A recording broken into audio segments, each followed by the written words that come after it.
khale tikumva muno bwino ndipo tikhale tikauza amene akutionera komanso amene akutimvera pa Zodiac kuti tikuona ndithu kuti kunjaku kunali ndithu ndingoti kuliko panda ngakhale makaka kapena chitsimikizo kuti wina akakubwera ndithu maona ndi nimalero kuti mwina kofunika bungu la MEC litatitsimikizira kuti zikhale modani umafuna kuzamo za Frank Mwene Fumbo ndi tsiku loti likhale losangalatsa chifukwa Mwene Fumbo kudziwa anachitadi ubale ndi chipani cha DPP ndikupazota akhumudwa ndi zina zake koma akabwera pano chimene atulankhana kuyembekezera nchoti mwina wafunsa kuti chawapangisa kusintha maganizo that sudden change of thought kuchokera kwa Mwene Fumbo ndijani naona kuno anabwera ndithu ndi chipani cha DPP kudzapereka nawo kalata akuoneka ndithu osangalala anachifotokozera anafotokoza kuti ine ndikuchita support DPP zimenezo tikhale tikumva ndikupa zoti anthu akungoganizira chabe kuti mwina nkhani ya running mate kapena mwina ena sida asangalatse mwina amafuna atatenga iwo kapena nchifukwa adatira kuti atipangena no ubale komabe mukama panga mgwirizana ngati umene timakamba ngakhale zimene zidachitika 2019 2020 kuti kumafunika kusayinirana anthu azidziwira kuti tikapanga ubale uwu kodi chisogolo tuyende modani so ndikupatira zimenezozo akukambirana ndipo kubwera poyera pano kuti ndikhale ndi kukapereka ma nomination papers mwina kusintha maganizo omwe kwachitika kamba kuti iwo mwina akhumudwa ndi zina zace koma tisayike mawu mkamwa atiuze okhalero akabwera kuno kudzapereka kalata zimenezi zikomo kwambiri Franklin ndi mmene tikufotokozera kuti a David Mbewe mwina sabwera tsiku la lero kudzapereka kalata zawo tikhale tikumva tsatane kuchokera ku bungwe limene la MEC kuti kodi zikhala motani awasinthira tsiku kapena nanga kodi pa nthawi imeneyi ya mmawa uno imene pamene kuti pakhale ndithu wina ake wopereka kalata zake zikhale motani ndikhalenso ndikucheza ndi Yamikani Chitete amene ndi amazukuta ndithu nkhani za ndale mdziko lino kuti mwina tifotokozerane bwinobwino kuti tsiku la lero liyende motani. Yamikani mawa bwino tafikanso ndithu tsiku lina limene tikunena kuti tikuyembekezera awo amene aonetsa chidwi kuti apikisane nawo pa mpando wa president akubwera kudzapereka kalata zawo tikumva kuti a David Mbewe mwina satha kubwera zimakhala bwanji malamulo amati chani pakachitika nkhani ngati zimenezi makamaka kwa amene akuyenera kupereka kalata zake kuno ku bungwe la MEC zomwe kwambiri monga awa MEC ananenera kuti tsiku lomaliza kulandira makalata ndi pa 30 tikaona lelolo ndi pa 28 ndikuti kwasala masiku awiri ndengatanena mwansanga choncho ngati pali slot chifukwa tikaona ngati pa 30 po tikono todzapereka ndi makandidate awiri mwina atha kuwapezera slot yowasinthirayo chifukwa ndithu ndizololedwa kuti wina aliyense apatsidwe mpata kumeneko komanso pali mwayi kuti iwowa ngati makalata awo anali oti okonzeka wina aliyense akumabwera ndi running mate wachiwiri wawo achiwiri awo atha kupereka makalata awo chifukwa choti awa ndi just ma preliminary nominations kupanga submit ameki pajanata akayang'anayang'ana adzaulutsano pa 8 August kuti final listing day komano tinaonanso kuti ameki anatulutsa chikalata ndithu chokuti makandidate onse amene aonetsa chidwi mwina azitha kutumiziratu kufunsiratu kumeki pre-verification kuti ngati pali ma mistake akonzeretu so ndikukhulupirira kuti mwayi ameki apereka ndithu kokwanira kuti ngati pali ma mistake ngati anabwera chifukwa anapanga notice zinthu zingapo kuti mwina anthu ena zolakwika zikumakhalapo zokuti akanafunsa akanatha kukonza so amene wawo ngati atakanike kubwera chifukwa cha zovuta zimene ali nazo ali ndi mwayi oti atha kutumiza nthumwi zawo kudzaperekera komanso ali ndi mwayi oti ngati ali ndi slot ameki mwina pa 29 kaya pa 30 atha kuwapatsa slot ina chifukwa cha zovuta zina zimene akumana nazo ndimafuna ndizifunsa pamenepo kuti taonanso bungwe la MEC likufotokoza kuti likupereka mndandanda kuti a Frank Mwene Fumbo amene amayenera kupereka kalata zawo dzana koma kamba ka zifukwa zina iwo ananena kuti ayi sindipereka kalata zimenezi anatifotokozera ndithu zimenezo tikuonanso kuti akuoneka pa mndandanda kuti apereke nawo kalata tsiku la lero kutanthauza kuti mpata kumakhalapo ndithu kuti atha kukusinthira tsiku mpata ukumakhalapo chifukwa amene asinthira maganizo amene ndanenera moja kuti deadline anayika ndithu ya pa 30 nde atabwereranso kuti asintha maganizo kuti ayima taona atapatsidwa mpata nde chimodzimodzi a David Mbewe atha kuwapatsa ngati akufunitsitsabe kuti adzapereke okha makalata awo kutinso mwina adzatipange surprise mmene tikumadzidzimutsirira ndi ma running mate mwina sakufuna munthu awadyere shaini pachichewa chake cha masiku ano timatero kuti mwina sakufuna kuti awadyere shaini akufuna kuti adzapereke ndithu okha ngati kuli kotero atifotokozera ndithu abungwe la MEC komanso kungowonjezera apo zovutazo zili apo mwina mmene taonera kuti kuno kuli chitetezo komanso kuli zochitika zina mwina sakufuna kuti shaini yawoyo anthu akhale ngati kuti sanawaperekeze mokwanira chifukwa anthu akubwereranso zochitika zina zimene tikuziona konkuno ku DICC komabe ngati zovutazo zilipo zenizeni ndiye kuti atifotokozera abungwe la MEC komanso mpata umene atapatsewo atiuza abungwe la MEC koma chofunika chinacho kuti mapepala awo apangidwetu inspect kuti ndokwanira chifukwa kuti nthawi apapa yatsala yochepa akadzakhala kuti mapepala awo ndosakwanira mwina sipangakhale mpata kuti akakoze zina ndi zina zimene zingakhale zolakwika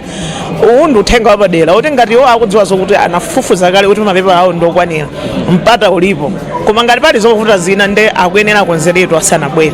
mwina yamikani tikaunikira kuchokera tsiku loyamba limene anthu anayamba kubwera kudzapereka kalata zawo kuno taonapo kuti makandidate angapo apereka kalata zawo komanso ena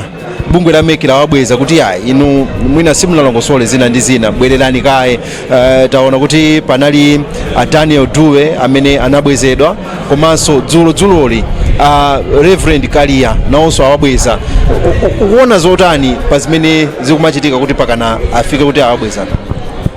pofika munthu poganiza pokupanga chiganizo kuti ndikhala presidential candidate ndikukhulupirira kuti ndiyankhula mokhala ngati ndikukhadzula kuti munthu ngati uli serious umafunsa ndithu kodi pafunika chani ndiponso nayankhulapo padzanapo kuti makandidate aja amakhala ndi anthu mbalimbali mowathandiza zina ndi zina chifukwa munthu sungadziwe zinthu zoseweka ma-advisors awo aja ndi ntchito yawo imeneyo kuti awathandize kuunika kuti mpaka nasafike pobwezedwa chonchecha fokhala ngati kukaonongaso nthawi kuyambiranso process komanso ndi nthawi imene ikupitiramo kuti alandira liti koma of course a MEC anatifotokozera kuti atha office kwawo not necessarily requiring their presence here kuti adzapereke konkuno nde pena pake anthu tizikhala serious kuti malamulo akuti chani chifukwa tonse tinaona mmene a MEC anakhalira kulemba ndondomeko masamba osiyanasiyana m'manyuzipepa akuti munthu ngati afune kukhala presidential candidate pali ndondomeko izi zoti atsate so ndikukhulupirira kuti panali wachibwana kuti mpakana munthu adzafike kuno wapatsidwa slot azibwezedwa kuti chakuti palibe nkhani ngati ya masignature makatenga anthu ku constituency ina anthu awasiya kuchita dzulo anthu awasiya kunzimba zinthu zokuti mayenera ndithu munthu uchipange kuti chikhale cha serious kuonetsetse kuti zinthu ndapanga moyenerera ndondomeko pamene mwina tikunena kuti kumene tikuchokera ndi kumene tikulowera mwina kufupika ndi kumene tikupitako kumene tikuchokera kwatalika mwina generally how would you describe mmene zakhala zikuyendera kuchokera tsiku loyamba lija kumbali ya ndale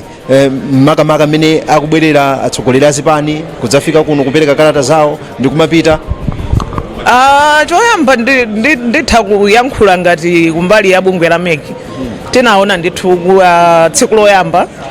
panali ka disorganization ibe apeze kuti makandidate afika makomishoners sali lede mwina secretariat yawo sili lede